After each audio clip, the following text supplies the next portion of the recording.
നമസ്കാരം, ഞാൻ Binimol Sreedharan, Mathirappally government vocational higher secondary സ്കൂളിലെ അഗ്രികൾച്ചറിന്റെ അധ്യാപികയാണ്. നിങ്ങൾ എല്ലാവരും വീടുകളിൽ സുരക്ഷിതരായിട്ടിരിക്കുന്നു എന്ന് കരുതുന്നു.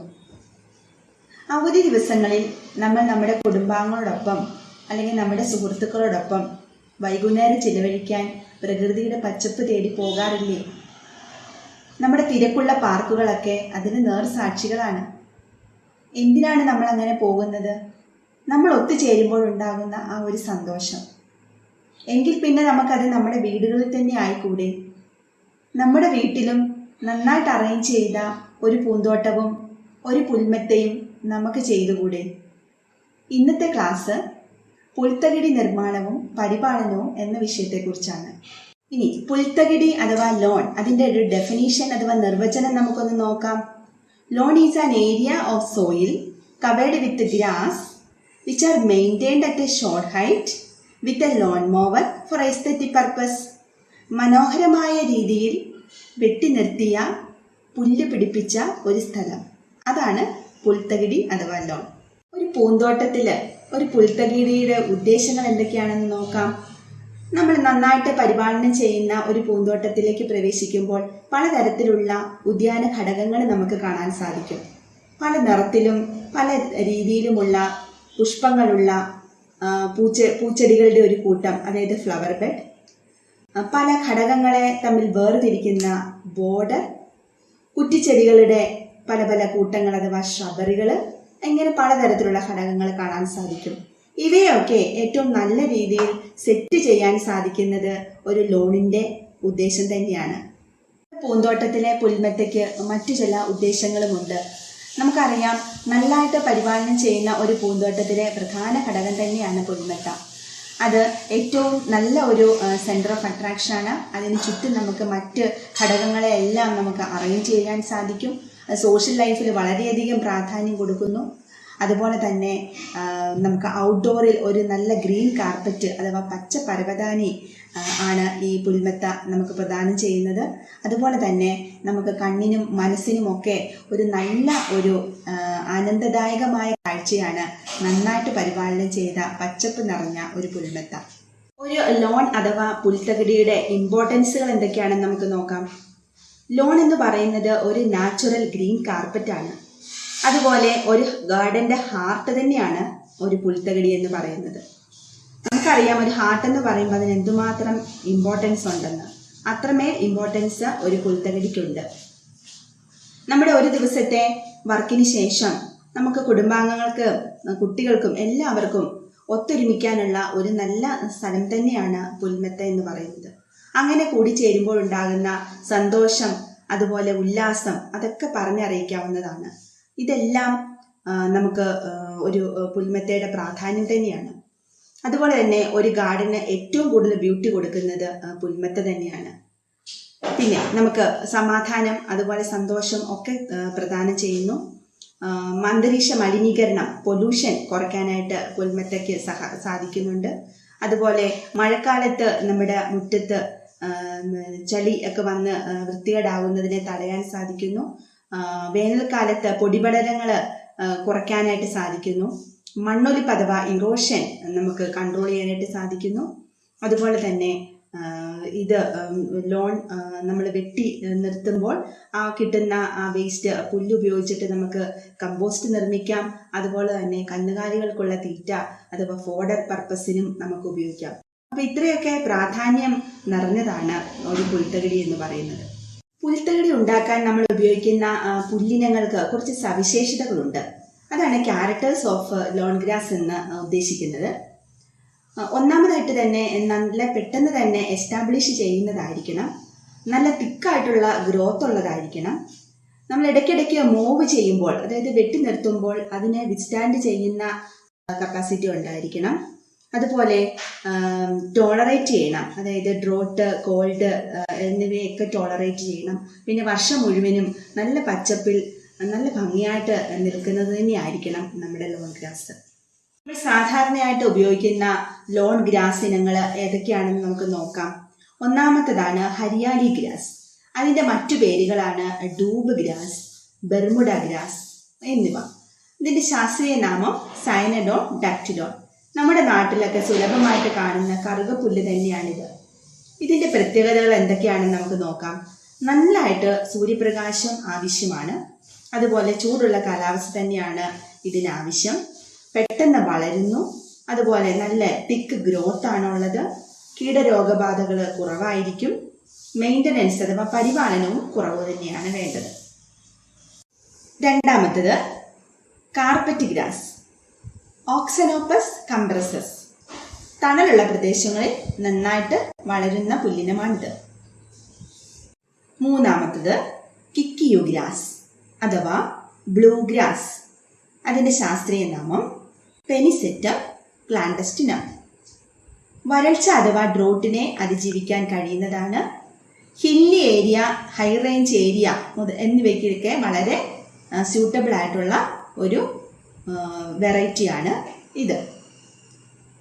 അതുപോലെ തന്നെ രോഗങ്ങൾ കുറവായിരിക്കും. നാലാമത്തത് കൊറിയൻ ഗ്രാസ്, സോയിസിയ. ശാസ്ത്രീയ നാമം സോയിസിയ മാട്രല്ല. മാനില ഗ്രാസ് എന്നും പേരുണ്ട്. സാൻഡി സോയിൽ അഥവാ മണൽ നിറഞ്ഞ പ്രദേശങ്ങളിൽ നന്നായിട്ട് വളരുന്നു. എക്സ്റ്റാബ്ലിഷ് ചെയ്യാനായിട്ട് കുറച്ച് താമസമുണ്ട്. എങ്കിൽ പോലും നല്ല തിക്കായിട്ടുള്ള ടർഫാണ് ഇത് ഉണ്ടാക്കുന്നത്. അടുത്തത് ബഫല്ലോ ഗ്രാസ്. ശാസ്ത്രീയ നാമം ബോട്ട്ലോയ ഡക്റ്റിലോയിഡസ്. ഡ്രൗട്ട്, ഹീറ്റ്, കോൾഡ് എല്ലാത്തിനെയും റെസിസ്റ്റ് ചെയ്യാനുള്ള കപ്പാസിറ്റി ഉണ്ട്. അതുപോലെ മീഡിയം ടു ഹൈ മെയിൻ്റനൻസ് ആവശ്യമുള്ളതാണ് ഇത്. ആറാമത്തത് സെന്റ് അഗസ്റ്റൻ ഗ്രാസ്. ശാസ്ത്രീയ നാമം സ്റ്റെനോടാഫ്രം സെക്കൻഡേറ്റം. തണലുള്ള പ്രദേശങ്ങളിൽ വളരെ നല്ല ഒരു പുല്ലിനമാണിത്. നമുക്ക് ഇതുവരെ പഠിച്ചത് ഒന്നും കൂടി ഒന്ന് നോക്കാം. ഒന്നാമതായിട്ട് പഠിച്ചത് definition of loan, 2 purposes of loan, 3 importance of loan, 4 characters of loan grasses, 5 different loan grasses. ഇനി നമുക്കൊരു ആക്ടിവിറ്റി കൂടി ചെയ്താലോ? പലതരത്തിലുള്ള ലോൺ ഗ്രാസസിൻ്റെ ഫോട്ടോ കളക്ട് ചെയ്യുക, ഒരു ആൽബം തയ്യാറാക്കുക, എന്നിട്ട് നിങ്ങളുടെ ടീച്ചേഴ്സിന് അയച്ചു കൊടുക്കുക.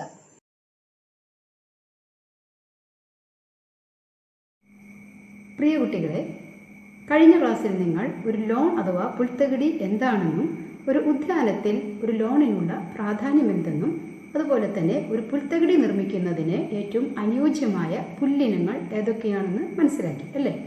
ഇനി നമുക്ക് ഒരു പുൽത്തകിടി നിർമ്മാണത്തിനുള്ള സ്ഥലം തിരഞ്ഞെടുക്കലും നിലമൊരുക്കലും എങ്ങനെയാണെന്ന് കാണാം. നിങ്ങളെല്ലാവരും ലോൺ കണ്ടിട്ടുണ്ടാവും അല്ലേ? കാണാത്തവരായിട്ട് ആരെങ്കിലും ഉണ്ടാവും? ഇല്ല. അപ്പോൾ എന്തൊക്കെയാണ് ഒരു ലോണിൻ്റെ പ്രത്യേകതകൾ? അതെ, ഒന്നാമതായി ഒരു ലോൺ എന്ന് പറഞ്ഞാൽ അത് ഒരു കാർപ്പറ്റ് വിരിച്ച പോലെയായിരിക്കണം. പിന്നെ നല്ല പച്ചപ്പുണ്ടായിരിക്കണം. അതുപോലെ തന്നെ നിലത്തോട് ചേർന്ന് എല്ലായിടത്തും ഒരുപോലെ വളരണം. കൂടാതെ കളകൾ വളരാൻ പാടില്ല അല്ലേ? ഇത്രയും പ്രത്യേകതകൾ കേൾക്കുമ്പോൾ തന്നെ നമുക്കറിയാം നല്ല ആകർഷണീയമായ ഒരു ലോൺ ഉണ്ടാക്കുക എന്നുള്ളത് വളരെ ശ്രമകരമായ ഒരു ജോലിയാണ്. വീടുകൾക്കും സ്ഥാപനങ്ങൾക്കും വേണ്ടി പുൽത്തകിടി നിർമ്മിക്കുമ്പോൾ ലോണിൻ്റെ സ്ഥാനവും ആകൃതിയും നിർണ്ണയിക്കുന്നതാണ് ആദ്യത്തെ ശ്രമം. ലോണിൻ്റെ സ്ഥാനം അഥവാ സൈറ്റ് സെലക്ട് ചെയ്യുമ്പോൾ ശ്രദ്ധിക്കേണ്ട കാര്യങ്ങൾ എന്തൊക്കെയാണെന്ന് നമുക്ക് നോക്കാം. നല്ല സൂര്യപ്രകാശം ലഭിക്കുന്ന സ്ഥലം വേണം പുൽത്തകിടി നിർമ്മാണത്തിന് തിരഞ്ഞെടുക്കാൻ. അതുകൊണ്ട് തന്നെ തണൽ മരങ്ങളുടെ താഴെ ഒരിക്കലും ലോൺ വെച്ച് പിടിപ്പിക്കരുത്. കൂടാതെ ഈ മരങ്ങളിൽ നിന്നുള്ള ഇലകൾ വീണ് നമ്മുടെ ലോണിൻ്റെ ഭംഗി നഷ്ടപ്പെടാൻ സാധ്യതയുണ്ട്. പക്ഷേ കടുത്ത വേനലിൽ തണലിന് വേണ്ടി പുൽത്തകിടിയിൽ ഷെയ്ഡ് ട്രീസ് വെച്ച് പിടിപ്പിക്കുകയാണെങ്കിൽ തന്നെ ഇല പൊഴിക്കാത്ത തരം മരങ്ങൾ വേണം തിരഞ്ഞെടുക്കാൻ. സ്ഥലം തിരഞ്ഞെടുക്കുമ്പോൾ വളരെയധികം ശ്രദ്ധിക്കേണ്ട മറ്റൊരു കാര്യമാണ് അവിടുത്തെ മണ്ണിൻ്റെ ഘടന.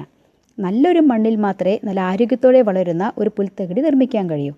അതിനാൽ ലോൺ നിർമ്മിക്കുമ്പോൾ അനുയോജ്യമായ മണ്ണിൻ്റെ സ്വഭാവം എന്തൊക്കെയാണെന്ന് നമുക്ക് നോക്കാം. നല്ല ഫലഭൂയിഷ്ടമായ ജൈവാംശം കൂടിയ ലോമി സോയിലാണ് ലോൺ നിർമ്മിക്കുന്നതിന് ഏറ്റവും യോജിച്ചത്. മാത്രമല്ല ആവശ്യത്തിന് വെള്ളം പിടിച്ചു നിർത്താനും എന്നാൽ താരതമ്യേന നല്ല നീർവാർച്ചയും ഈ മണ്ണിനുണ്ടായിരിക്കണം. കാരണം നിങ്ങൾക്കറിയാമായിരിക്കും, നല്ല മഴക്കാലത്ത് ഇപ്പോൾ നീർവാർച്ച കുറഞ്ഞ മണ്ണാണെങ്കിൽ എന്ത് സംഭവിക്കും? വെള്ളം ആ ലോണിൽ കെട്ടി നിൽക്കാനുള്ള സാധ്യതയുണ്ട്. അപ്പോൾ അവിടെയുള്ള നമ്മൾ വെച്ച് പിടിപ്പിച്ചിട്ടുള്ള ലോൺ ഗ്രാസ് അഴുകിപ്പോകാനുള്ള സാധ്യതയുണ്ട്. അതുകൊണ്ട് തന്നെ നല്ല നീർവാർച്ചയുള്ള മണ്ണുള്ള സൈറ്റ് വേണം പുൽത്തകിടി നിർമ്മാണത്തിന് സെലക്ട് ചെയ്യാൻ. അതുപോലെ തന്നെ വളരെ പ്രധാനപ്പെട്ട മറ്റൊരു കാര്യമാണ് മണ്ണിൻ്റെ pH. നിങ്ങൾ ചെറിയ ക്ലാസ്സുകളിൽ സോയിൽ pH ഒക്കെ പഠിച്ചിട്ടുണ്ടാവും അല്ലേ? സോയിൽ pH 5.5-നും 6-നും ഇടയിലുള്ള മണ്ണാണ് ലോൺ വെച്ച് പിടിപ്പിക്കുന്നതിന് ഏറ്റവും യോജിച്ചത്. പക്ഷേ നമുക്കറിയാം കേരളത്തിലെ ഒട്ടുമിക്ക മണ്ണിനങ്ങളും അസിഡിക്കാണ്. അതായത് സോയിൽ pH 5-ൽ കുറവായിരിക്കും. അപ്പം എങ്ങനെ നമുക്ക് ഈ പ്രശ്നത്തിന് ഒരു പരിഹാരം കാണാം? ഒരു സ്ക്വയർ മീറ്ററിന് 300 ഗ്രാം എന്ന തോതിൽ കുമ്മായമിട്ട് നമുക്ക് pH കറക്റ്റ് ചെയ്യാവുന്നതാണ്. സോയിൽ pH പോലെ തന്നെ വളരെ പ്രധാനപ്പെട്ട മറ്റൊരു ഘടകമാണ് സോയിൽ ഡെപ്ത് അല്ലെങ്കിൽ മണ്ണിൻ്റെ ആഴം. 25 മുതൽ 30 സെൻറ്റിമീറ്ററെങ്കിലും ആഴത്തിൽ കിളയ്ക്കാൻ പറ്റുന്ന മണ്ണാണ് ലോൺ ഉണ്ടാക്കുന്നതിന് ഏറ്റവും യോജിച്ചത്. ഇപ്പോൾ നമ്മൾ പുൽത്തകിടി നിർമ്മാണത്തിനുള്ള സ്ഥലം തിരഞ്ഞെടുത്തു കഴിഞ്ഞു അല്ലേ? ഇനി എങ്ങനെ ആകൃതി നിർണ്ണയിക്കും? സാധാരണയായി ഒരു ലോണിൻ്റെ വലിപ്പം തീരുമാനിക്കുന്നത് അവിടെയുള്ള കെട്ടിടത്തിൻ്റെ വലിപ്പമനുസരിച്ചാണ്. എന്നാൽ ആകൃതിയോ നമ്മുടെ താല്പര്യമനുസരിച്ച്. സാധാരണയായി ഒരു ലോൺ നിർമ്മിക്കുന്നത് ദീർഘചതുരത്തിലാണ്.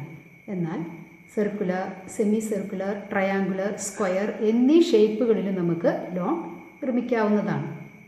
എന്നാൽ ഒരു ഉദ്യാന നിർമ്മാണത്തിൽ എന്നതുപോലെ തന്നെ ഒരു പുൽത്തകിടി ഉണ്ടാക്കുമ്പോഴും നാം ഏറ്റവും പ്രാധാന്യം കൊടുക്കേണ്ടത് ഓണേഴ്സ് പ്രിഫറൻസിന് തന്നെ ആണ്. ഇനി നമുക്ക് ഒരു പുൽത്തകിടി നിർമ്മാണത്തിനുള്ള നിലമൊരുക്കുന്നത് എങ്ങനെയാണെന്ന് നോക്കാം. പ്രധാനമായും 3 ഘട്ടങ്ങളിലായാണ് നാം പുൽത്തകിടിക്കുള്ള നിലമൊരുക്കുന്നത്. Digging and weeding, manuring and consolidation, levelling and drainage. ഇനി നമുക്ക് ഇവ ഓരോന്നും എങ്ങനെയാണ് ചെയ്യുന്നതെന്ന് നോക്കാം. ആദ്യം തന്നെ ഡിഗ്ഗിങ് ആൻഡ് വീഡിങ്. നമ്മൾ ലോൺ ഗ്രാസ് പ്ലാന്റ് ചെയ്യുന്നത് മഴയുടെ വരവോടുകൂടിയാണ്. അതുകൊണ്ട് തന്നെ മഴയ്ക്ക് മുമ്പ്, അതായത് ഏപ്രിൽ മെയ്യോടുകൂടി പുൽത്തകിടിക്കുള്ള നിലമൊരുക്കേണ്ടതുണ്ട്. ഇതിനായി ഒരടിയെങ്കിലും, അതായത് 30 സെൻറ്റിമീറ്ററെങ്കിലും താഴ്ത്തിക്കിളച്ച് അതിലുള്ള കളകൾ, കീടങ്ങൾ, രോഗകാരികളായ സൂക്ഷ്മജീവികളുടെ സ്പോറുകൾ എന്നിവയെല്ലാം നിശേഷം നീക്കം ചെയ്യണം. അതിനുശേഷം അരയടി കനത്തിൽ മേൽമണ്ണ് നീക്കം ചെയ്ത ശേഷം നല്ല ചുവന്ന മണ്ണ് വിരിക്കണം. മണ്ണ് നിരത്തിയ ശേഷം ഇതിനായി കിളച്ച സ്ഥലം നന്നായി സൂര്യപ്രകാശത്തിന് എക്സ്പോസ് ചെയ്യണം. എന്തിനു വേണ്ടിയായിരിക്കും അത് ചെയ്യുന്നത്? അതായത് അതിലേതെങ്കിലും കളകളോ കീടങ്ങളോ ഉണ്ടെങ്കിൽ അതും നീക്കം ചെയ്തതിന് വേണ്ടിയാണ് നമ്മൾ ഈ മണ്ണ് സൂര്യപ്രകാശത്തിന് എക്സ്പോസ് ചെയ്യുന്നത്. അതിനുശേഷം മൺകട്ടകൾ ഒരു മരക്കഷ്ണം ഉപയോഗിച്ച് നന്നായി പൊടിക്കണം. നമ്മൾ കിളച്ചുമറിച്ച മണ്ണ് നല്ല പൊടിയാവുന്നതുവരെ 3-4 പ്രാവശ്യം നന്നായി വീണ്ടും കിളയ്ക്കേണ്ടതാണ്. അതിനുശേഷം വീണ്ടും കല്ലും കട്ടയും അതുപോലെ പിന്നീട് ഏതെങ്കിലും കളകൾ മുളച്ചിട്ടുണ്ടെങ്കിൽ അവയും നീക്കം ചെയ്യണം. അടുത്ത സ്റ്റെപ്പാണ് മാനൂറിങ് ആൻഡ് കൺസോളിഡേഷൻ. ലോണിന് ധാരാളം ജൈവവളം അടിവളമായി നൽകണം. ഇതിനായി നന്നായി അഴുകിയ ജൈവവളങ്ങൾ ഒരു സ്ക്വയർ മീറ്ററിന് 5 കിലോഗ്രാം എന്ന തോതിലിട്ട് മേൽമണ്ണുമായി നന്നായി കിളച്ച് യോജിപ്പിക്കണം. ഏതൊക്കെ ജൈവവളങ്ങൾ നിങ്ങൾക്ക് അറിയാം? ചാണകം, ഫാമിയാർഡ് manure, vermi compost, Neem cake അല്ലേ? പക്ഷേ സാധാരണ രീതിയിൽ പുൽത്തകിടിയിൽ ചാണകം ഇടുന്നത് കഴിവതും ഒഴിവാക്കുന്നതാണ് നല്ലത്. കാരണം ചാണകത്തിൽ ധാരാളം കളകളുടെ വിത്തുകൾ ഉണ്ടാവാൻ സാധ്യതയുണ്ട്. അടിവളം ചേർത്ത് കഴിഞ്ഞാൽ സ്ഥലം നിരപ്പാക്കി ചെറുതായി ഒന്ന് ഉറപ്പിക്കണം. That is land consolidation. ഇതിനുവേണ്ടി 2-3 തവണ നന്നായിട്ട് ലാൻഡ് നനച്ചു കൊടുക്കേണ്ടതാണ്. ഓരോ പ്രാവശ്യവും നനച്ചതിന് ശേഷം മുളച്ചു പോകുന്ന കളകളെ അടുത്ത നനയ്ക്ക് മുമ്പ് വീണ്ടും നീക്കം ചെയ്യണം. അടുത്ത സ്റ്റെപ്പാണ് ലെവലിംഗ് ആൻഡ് ഡ്രെയിനേജ്. സ്ഥലം കൺസോളിഡേറ്റ് ചെയ്ത് കഴിഞ്ഞാൽ സോയിൽ സർഫസ് നന്നായി ലെവൽ ചെയ്യണം. ഇതിനുവേണ്ടി നമുക്ക് തുടർച്ചയായി റോളിംഗ് ചെയ്യേണ്ടതുണ്ട്. ഇതിനുവേണ്ടി നമുക്ക് ഇലക്ട്രിക് ഓർ മെക്കാനിക്കൽ റോളേഴ്സ് ഉപയോഗിക്കാം. റോളേഴ്സ് നിങ്ങൾ കണ്ടിട്ടുണ്ടാവും. ഇപ്പോൾ പ്ലേ ഗ്രൗണ്ട്സിലൊക്കെ പിച്ച് ലെവൽ ചെയ്യാൻ വേണ്ടി ഉപയോഗിക്കുന്ന റോളേഴ്സ്, അതുപോലെയുള്ള റോളേഴ്സ് തന്നെയാണ് ഒരു ലോണിൽ നമ്മൾ ഉപയോഗിക്കുന്നത്. ഇപ്പോൾ ലാൻഡ് നമ്മൾ ലെവൽ ചെയ്ത് കഴിഞ്ഞു. അടുത്തത് ഡ്രെയിനേജ് ആണ്. അതായത് ലോണിൽ വെള്ളം കെട്ടി നിന്നാൽ ലോൺ ഗ്രാസിൻ്റെ വളർച്ച മോശമാവും, അതേസമയം കളകൾ തഴച്ച് വളരുകയും ചെയ്യും. അതുകൊണ്ട് എന്ത് ചെയ്യണം? മഴക്കാലത്ത് വെള്ളം കെട്ടി നിൽക്കാതിരിക്കാൻ പെട്ടെന്ന് ശ്രദ്ധയിൽപ്പെടാത്ത രീതിയിലുള്ള ഒരു സ്ലോപ്പ് അഥവാ ചെരിവ് കൊടുക്കുന്നത് നന്നായിരിക്കും. സാധാരണയായി 100 അടി നീളത്തിന് 6 ഇഞ്ച് ചെരിവാണ് അനുയോജ്യം. മണ്ണിന് മുകളിലായി മണൽ വിതറുന്നതും നമ്മുടെ ഡ്രെയിനേജ് കൂട്ടുന്നതിന് നല്ലതാണ്.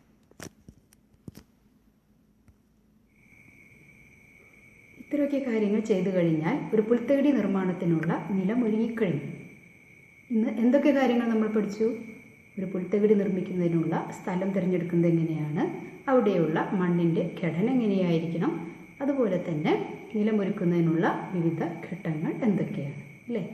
ഇന്ന് ഞാൻ പറഞ്ഞു തന്ന കാര്യങ്ങളെല്ലാം നിങ്ങൾക്ക് മനസ്സിലായി കാണുമെന്ന് കരുതുന്നു. അപ്പോൾ ഇനി നമുക്കൊരു ആക്ടിവിറ്റി ആയാലോ? അപ്പോൾ ഞാൻ നിങ്ങൾക്ക് തരുന്ന അസൈൻമെൻറ്റ് ഇതാണ്. നിങ്ങൾ വിവിധ ഷേപ്പിലുള്ള ലോണുകളുടെ പിക്ചേഴ്സ് കളക്ട് ചെയ്യുക. അത് വെച്ച് നല്ലൊരു ഫോട്ടോ ആൽബം ഉണ്ടാക്കുക. അപ്പോൾ ഇത്രയും നേരം എൻ്റെ ക്ലാസ് ശ്രദ്ധാപൂർവം കേട്ട എൻ്റെ എല്ലാ കുട്ടികൾക്കും നന്ദി, നമസ്കാരം.